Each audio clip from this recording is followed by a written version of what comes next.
여러분 안녕하세요. 슬기로운 영어생활입니다. 자, 오늘은요, 영어 유치원 꼭 보내야만 할까요? 라는 주제를 가지고 이야기 좀 나눠보려고 해요. 자, 영어 유치원에 대해서 여러 가지 생각들이 있는 것 같아요.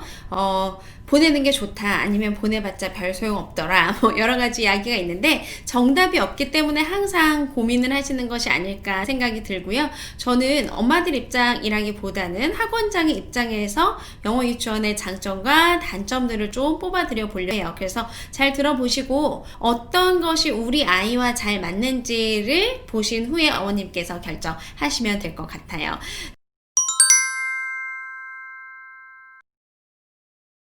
자, 일단 영어 유치원에 대해서는 저는 처음에는 굉장히 부정적인 입장이었어요. 왜냐하면 아이들이 세상에 영어만 있는 건 아닌데 굳이 어렸을 때부터 이렇게 막 영어 목매야 할까라는 생각을 좀 하긴 했었는데, 영어 학원을 운영하면서 보다 보니 영어적인 관점으로만 놓고 봤었을 때는 사실 조금 생각이 바뀌어서 다니는 것도 괜찮겠다라는 쪽으로 생각이 바뀌긴 했어요. 자, 그래서 장점하고 단점 좀 정리해드려 보도록 할게요. 일단 영어 유치원의 장점부터 좀 생각을 해볼게요. 영어 유치원이 저희가 이제 보통 5세, 6세, 7세 이렇게 가는데요. 저는 5세 영어 유치원은 글쎄 잘 모르겠어요. 아이가 정말 뛰어날 경우는 괜찮을 것 같긴 한데 5세는 조금 빠른 감이 있지 않나 싶고, 일반적으로는 6세 혹은 7세에 시작하시는 것이 좋다라고 생각을 하고요. 기본적으로 영어 유치원에 다니지 않더라도 7세 정도에는 영어에 대한 노출을 정확하게 조금 학습에 관련돼서도 하시는 게 좋지 않나 싶은 생각이 듭니다. 일단 기본적으로 저의 관점은, 슬기로운 영어생활 같이 해오셨으니까 아시겠지만 영어 노출은 최대한 빨리, 그리고 학습은 때가 되었을 때, 요게 우리 슬기로운 영어생활의 가장 큰 띠이거든요. 그래서 영어를 어렸을 때부터 빈번하게 노출을 하는데 아이가 지치지 않도록, 아이가 지치지 않는 선에서 노출 많이 하세요 라고 말씀드렸었고요.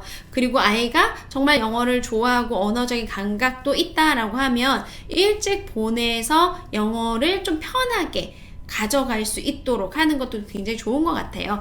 왜 그러냐 하면, 일단 기본적으로 영어는요, 일단 발화가 굉장히 중요하거든요. 그러니까 말이 굉장히 중요해요. 이 부분 때문에 장점도 있고 단점도 생기게 되는데요. 소리 언어다 보니까 말하는 것이 굉장히 중요한 언어고, 말을 잘하기 위해서는 많이 들어야 돼요. 그러니까 인풋 자체가 굉장히 중요한데, 인풋에 우리가 쓸 수 있는 시간이라는 것이 있어요.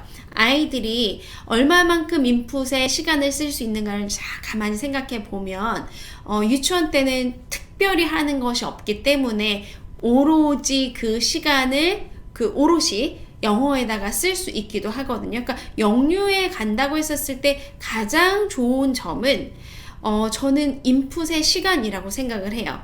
일반적으로 초등학생이 되면 영어학원을 좀 많이 보낸다고 해도 일반적으로 뭐 주 3회 2시간씩 이렇게 되니까 일주일에 6시간이거든요. 그러면은 6시간씩 한 달에 4번 사주니까, 그럼 6, 4, 24, 24시간. 그러니까 사실 한 달을 다녀봤자 하루치밖에 되지 않는 거예요. 그런데 영어 유치원 같은 경우는 하루 종일 영어를 사용하니까 하루에 그 정도의 시간을 영어에 노출이 되는구나. 그리고 아이들이 이제 어렸기 때문에 어린 시기에는 어떤 아이들은 affective filter가, 그러니까 아이들이 스트레스를 받는 지수 자체가 조금 더 낮을 수 있어요. 그리고 아이들이 어리기 때문에 놀이식으로 많이 접근을 하면서 영어를 좀 더 편하게 받아들이는 경우들이 있거든요. 자, 그래서 이렇게 어렸을 때 하게 되면 조금 더 쉽게 소리 언어를 받아들이기에 좋구나라는 장점이 있고요. 여기에서 단점도 하나 같이 나오는데요. 친구들 중에서 완벽주의 성향을 가지고 있다던가, 그래서 내가 완벽해야지 말을 하겠어, 아니면 나는 조금 말을 했었을 때 같이 연결되는 것 같기도 한데 좀 부끄러워. 그래서 나는 가능한 한 듣기만 하고 말은 잘 안 할래. 이런 친구들은 영어 유치원 보냈는데 말 안 하고 숨어 있고 해서 학습 효과가 떨어지는 경우들이 있어요. 그래서 친구들의 성향이 말하기 좋아하고 앞에 나가서 뭐 얘기하는 거 좋아하고 혹시 본인이 좀 틀려서 지적을 받더라도 그게 크게 신경 쓰이지 않고 그래 그럼 다시 한번 해보지 뭐 이런 친구들은 영어 유치원하고 정말 잘 맞을 수 있어요. 자, 또 다른 한 가지는요. 영어 유치원은 사실 말은 유치원이라고 하지만 유치원이 아니에요. 학원이에요. 그렇기 때문에 학원이니까 학원에서 뭘 하죠?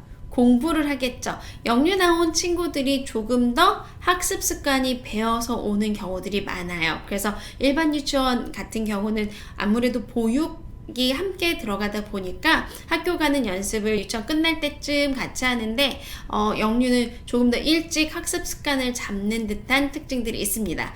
역시 이것도 단점이 같이 있는데요. 학습 습관이 빨리 잡히기는 하나 학습을 할 준비가 안 된 친구가 학습 습관을 잡으려고 하면 그럼 그런 친구들은 좀 튕겨나가고 힘들겠죠. 그래서 아이들이 학습 습관이 잡히는 것보다 영어를 학습으로 받아들여서 영어에 대한 편견, 오해, 저건 힘든 거야, 날 힘들게 만드는 거야 라는 오해가 생기기도 해요.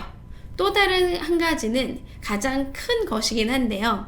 사실 비싸요. 영유 자체가 굉장히 비싼데 비싼 부분에 대해서는 어머님들이 만약에 이게 우리의 가정에 너무 많은 부담을 준다 라고 하면 영어 유치원을 보내는 대신에 많은 영어 노출을 가져가실 수 있는 방법이 있거든요. 예를 들자면 요즘에는 뭐 넷플릭스 같은 경우에 아이들을 위한 컨텐츠도 굉장히 많이 있고요. 굳이 뭐 넷플릭스까지 가지 않더라도 뭐 텔레비전에서 그 유선하고 같이 연결해서 뭐 KT, 그 다음에 LGU 플러스 이런 데서 어린이용 컨텐츠가 좋은 것이 굉장히 많이 나오잖아요. 그런 것들을 충분히 이용해서 노출하셔도 아이들에게 많은 인풋이 들어가는 게 가장 중요하기 때문에 그래서 그런 것으로 노출하셔도 괜찮습니다.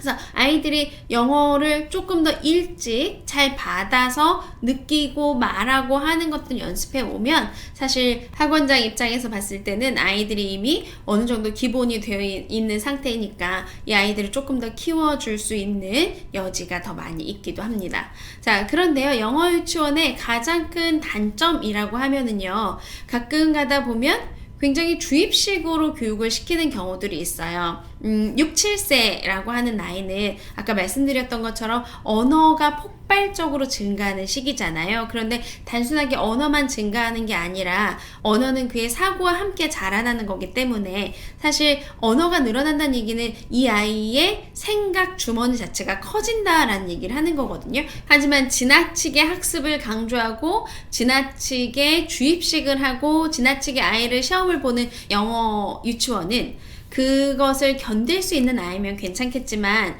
너무 많이 하게 되는 경우에 아이가 빨리 지치고 그리고 영혼 없이 앉아 있는다던가 이런 현상들이 일찍 일어나기 때문에 이런 것들도 역시 고려를 해 주셔야 될 것 같아요. 그리고 왜 6, 7세가 되면 뇌가 막 폭발적으로 언어 능력 및 다른 것들이 막 증가하는 시기잖아요. 이럴 때 본인의 생각 주머니도 같이 커지고 그러면서 본인이 다양한 것에 대해서 생각을 해보고 그리고 다양한 것을 발견하면서 아이의 창의성이 자라나는 시기인데 이때 너무 많은 주입식 교육을 하게 되면 창의력이 떨어진다라는 부분도 역시 한 가지 고민을 해 보셔야 될 것 같습니다. 그래서 아이들 교육에 있어서 정답은 없겠지만 만약에 여유가 되시고 아이도 좀 공부할 만한 바탕이 마련되어 있다 라고 하면 보내시는 것도 저는 괜찮다고 생각이 듭니다.